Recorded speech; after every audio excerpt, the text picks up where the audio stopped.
Friends, हम लोग प्रश्नों को करने जा रहे हैं जो बिहार की बीपीएससी परीक्षा जो करवा रहा है बिहार, उसमें जो क्वेश्चंस आने वाले हैं जो इम्पॉर्टेंट है। आने वाले हम नहीं कह सकते हाँ, लेकिन ये कह सकते हैं कि वो क्वेश्चंस इम्पॉर्टेंट हैं।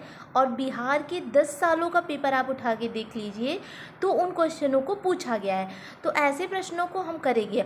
इस समय हमारे पास टाइम बचा हुआ है केवल 1 मंथ। तो 1 मंथ के लिए हम लोग को ऐसा नहीं है कि डीप में चले जाना है, बुक उठा के पढ़ने लगना है, ये नहीं करना है। हमको ऐसे ही केवल क्या करना है कि जो जो क्वेश्चंस कहाँ से क्वेश्चंस पूछ रहा है बीपीएससी, उन प्रश्नों को केवल करना है और डीप में नहीं जाना कि ज्योग्राफी पढ़ने लगे तो ज्योग्राफी, हिस्ट्री पढ़ने लगे तो हिस्ट्री पढ़ने लगे। ठीक है, हमको सब सारे सब्जेक्ट का बैलेंस बना के रखना है। ठीक है, तो हमने ऐसे बैलेंसिंग करके पेपर क्या कहेंगे आप, 1 लाइनर के क्वेश्चंस दिए हैं जो आप पढ़िए। चलिए हम लोग स्टार्ट करते हैं बिना समय को वेस्ट किए हुए। आप लोग को लग रहा होगा कि समय वेस्ट हो रहा है, लेकिन नहीं, समय नहीं वेस्ट हो रहा है। हम बता रहे हैं कि आप डीप में मत जाइएगा। ठीक है, आप बहुत ही ज़्यादा ये मत पढ़ने के लिए किताब उठा लीजिए पढ़ने के लिए। इस समय क्या करिएगा कि आप लोग जो है बस केवल वो क्वेश्चंस जो आए हुए क्वेश्चंस हैं उनको रिपीट, आए हुए क्वेश्चंस नहीं गलत होने चाहिए 10 सालों के पेपर में, और वैसे क्वेश्चंस सरसरी नज़र से देखते हुए आप चले जाइएगा। ठीक है, और मैथ और रीजनिंग के लिए आप तैयारी करिए अपना खुद से, उसको तो पढ़ना ही पड़ेगा। तो चलिए स्टार्ट करते हैं। डायमंड हार्बर तथा सॉल्ट लेक सिटी कहाँ पे है? कोलकाता में है। लोकटक झील में गादवा वनस्पति से बने तैरते हुए द्वीप का स्थानीय भाषा में क्या कहते हैं? तो फुंडिस कहते हैं। यानी जो लोकटक झील है वहाँ पे झील के अंदर छोटे छोटे टापूज बने हुए हैं, तो उन टापू को हम क्या कहते हैं? फुंडिस कहते हैं। ठीक है, इंदिरा गांधी सागर बांध कहाँ पे बना हुआ है? नर्मदा नदी पे। सिलिकॉन स्टेट कर्नाटक बेंगलुरु में है। ठीक, भारतीय वन प्रबंधन संस्थान भोपाल में। ठीक है, भोपाल एरिया वाइज वहाँ पे जो है वन संपदा ज़्यादा है, तो इसलिए वहाँ पे याद रखिएगा भारतीय वन प्रबंधन संस्थान है। ठीक है, भारतीय भू सर्वेक्षण का मुख्यालय कोलकाता में है। रटने वाली चीज़ें देख लीजिएगा। आपदा प्रबंधन प्रशिक्षण संस्थान लातूर, कभी कभी लातूर देगा, कभी कभी महाराष्ट्र देगा, तो दोनों ऑप्शन आप याद करके रखिएगा। सुनामी वार्निंग सेंटर हैदराबाद में है। ठीक है, भोपाल गैस त्रासदी के लिए उत्तरदायी गैस कौन सी है? Methyl isocyanide. भारत के सबसे अधिक बाढ़ग्रस्त राज्य? तो बिहार, हमारा राज्य बिहार जो परीक्षा करवा रहा है, यानी कि बीपीएससी जो परीक्षा करवा रहा है वहीं पे सबसे ज़्यादा बाढ़ आती है। ठीक है, अब उसके बाद हम आते हैं केंद्रीय खनन अनुसंधान संस्थान धनबाद, झारखंड। झारखंड आपको पता होगा बिहार का हिस्सा हुआ करता था, लेकिन 15 नवंबर 2000 को बिहार जो है बिहार से अलग हो गया। कौन सा स्टेट बना? झारखंड बना। तो ठीक है, और ये भी इससे पहले ये भी याद रखिए कि इस समय जो है 38 डिस्ट्रिक्ट हैं। कहाँ पे? बिहार में, जहाँ हमारी परीक्षा होनी है। केंद्रीय शुष्क क्षेत्र अनुसंधान हैदराबाद तेलंगाना में। सस्य वानिकी अनुसंधान केंद्र कहाँ पे है? झांसी यूपी में। बिहार जो है क्षेत्रफल की दृष्टि से किस स्थान पे? 12वें स्थान पे। टिक कर लीजिए, पहले 13वां था जब जम्मू कश्मीर नहीं था, अब जो है 12वां हो गया। जनसंख्या की दृष्टि से कितना है? 3rd पोजीशन पे। पाट अंचल कहाँ पे है? झारखंड। झारखंड को कैसे जानेंगे, कब अलग हुआ है बिहार से? तो बिहार से अलग हुआ है ये सन 2000 में। ठीक है, 15 नवंबर सन 2000 में। बिहार की स्थापना 22 मार्च यानी जल दिवस के दिन। ठीक है, 1912। कितने जिले हैं? अभी हमने बताया था 38 जिले हैं इसमें। झारखंड 15 नवंबर 2000। ये भाषा कौन सी है बिहार की? हिंदी और उर्दू। चलिए नेक्स्ट पे चलते हैं हम लोग। अब हम लोग थोड़ा सा जान लेते हैं बिहार की प्रमुख जनजातियाँ। तो बिहार की जो प्रमुख जनजातियाँ हैं उसमें बैगा हो गई, असुर हो गया, खोंड हो गया, उरांव है, बिरहोर है और बेंदिया है। तो बिहार की जनजातियों को आप जान के रखिए, बेंगा, असुर, खोंड, उरांव। ठीक है, झारखंड में संथाल, मुंडा हो। हम झारखंड क्यों बता रहे हैं? क्योंकि बिहार से ही 2000 में ये अलग हुआ था झारखंड, इसलिए यहाँ की भी जनजाति को जानना ज़रूरी है। तो संथाल, मुंडा हो, ठीक है, इनको आप जानिए। वो तो उरांव, कोरवा और खारिया, माल, पहाड़ी, असुर। कोरवा जानिएगा, यहाँ पे कोरवा है तो झारखंड में। ठीक है, एचएल कोरवा नाम जानते होंगे ना, वही। मणिपुर में अंगामी, कोम, माओ। अब मणिपुर हमने क्यों दिया? क्योंकि मणिपुर इस समय चर्चा में है, इसलिए यहाँ की जो जनजातियाँ हैं उनको जानना ज़रूरी है।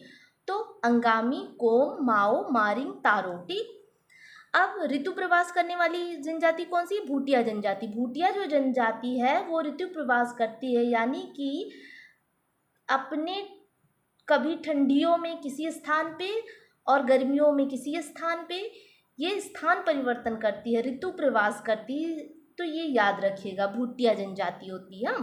भारत की सर्वाधिक प्राचीन जनजाति जारवा जनजाति, और जारवा कहाँ पे है? अंडमान निकोबार। ये बिल्कुल विलुप्तीकरण की कगार पे है, ये जान के रखिएगा। जो जारवा जनजाति है और कहाँ की है? अंडमान निकोबार की। ये विलुप्तीकरण के कगार पे है, ठीक है, यानी लगभग खत्म होने के कगार पे है। सहरिया कहाँ पे? राजस्थान, मध्य प्रदेश। गद्दी जनजाति हिमाचल प्रदेश। इंपॉर्टेंट क्वेश्चन है, गद्दी जनजाति कहाँ पे? हिमाचल प्रदेश। संथाल पूर्वी भारत। जौनसारी उत्तराखंड। ये इंपॉर्टेंट केवल हमने दिए हुए हैं, और तो बहुत सारी जनजातियां हैं लेकिन इंपॉर्टेंट।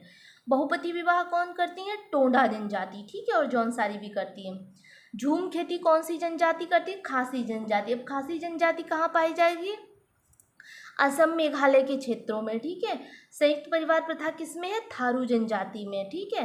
संयुक्त परिवार प्रथा किसमें है? थारू जनजाति में, यानी कि सारे परिवार के लोग एक साथ रहते हैं, थारू जनजाति है वो। और पूरे भारत में सबसे ज़्यादा जनजाति जो पाई जाती है वो कौन सी है? भील जनजाति पाई जाती है।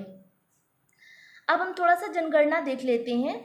जनगणना को आर्टिकल 246 में रखा गया, ठीक। आर्टिकल 246 में जनगणना की बात कही गई है, और जो अनुसूची है इसकी वो 7 है, ठीक है।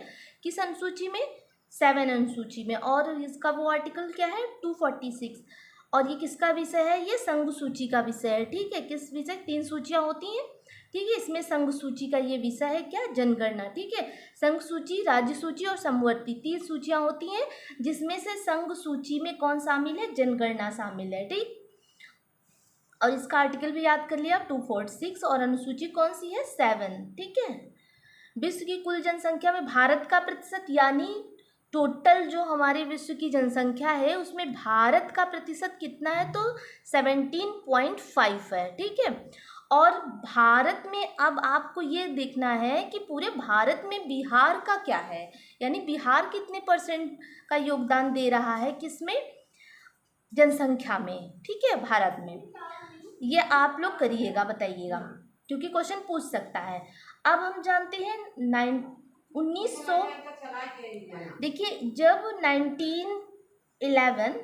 1911 से 1921, इसको हम क्या मानते हैं? इसको हम मानते हैं बृहद विभाजक वर्ष, ठीक है। इसको हम क्या माने? बृहद विभाजक वर्ष। क्यों मानते हैं? क्योंकि इसमें जो हमारी जन्म दर थी वो क्या थी? बिल्कुल नकारात्मक थी, ठीक है, बिल्कुल थी ना के बराबर थी, इसलिए इसको हम बृहद विभाजक वर्ष मानते हैं। और भारत की कुल साक्षरता दर कितनी है? 73.04। याद रख लीजिएगा कि भारत की कुल साक्षरता कितनी है? 73.04, और उसमें महिला की 65.46 है, ठीक। और सबसे ज़्यादा जो साक्षरता दर जिसमें कम है वो आपका बिहार स्टेट है, जहाँ पे हम परीक्षा देने जाएंगे, ठीक है।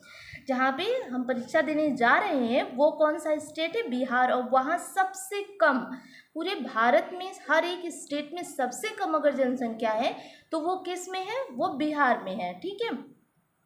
अब हम इसी के साथ साथ एक चीज़ और भी जान लेते हैं कि बिहार की जो जनसंख्या जो साक्षरता दर है वो कितनी है? तो 61.80, ठीक, यानी कि 61.80, 61.80 लोग बिहार में क्या हैं? साक्षर हैं। अब बिहार की जनसंख्या तो आप बार बार पढ़ ही रहे होंगे, सारे यूट्यूब चैनल्स पे सब बता ही रहे होंगे।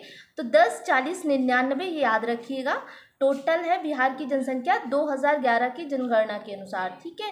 10, 40, 99, 452। तो आप 2-3 डिजिट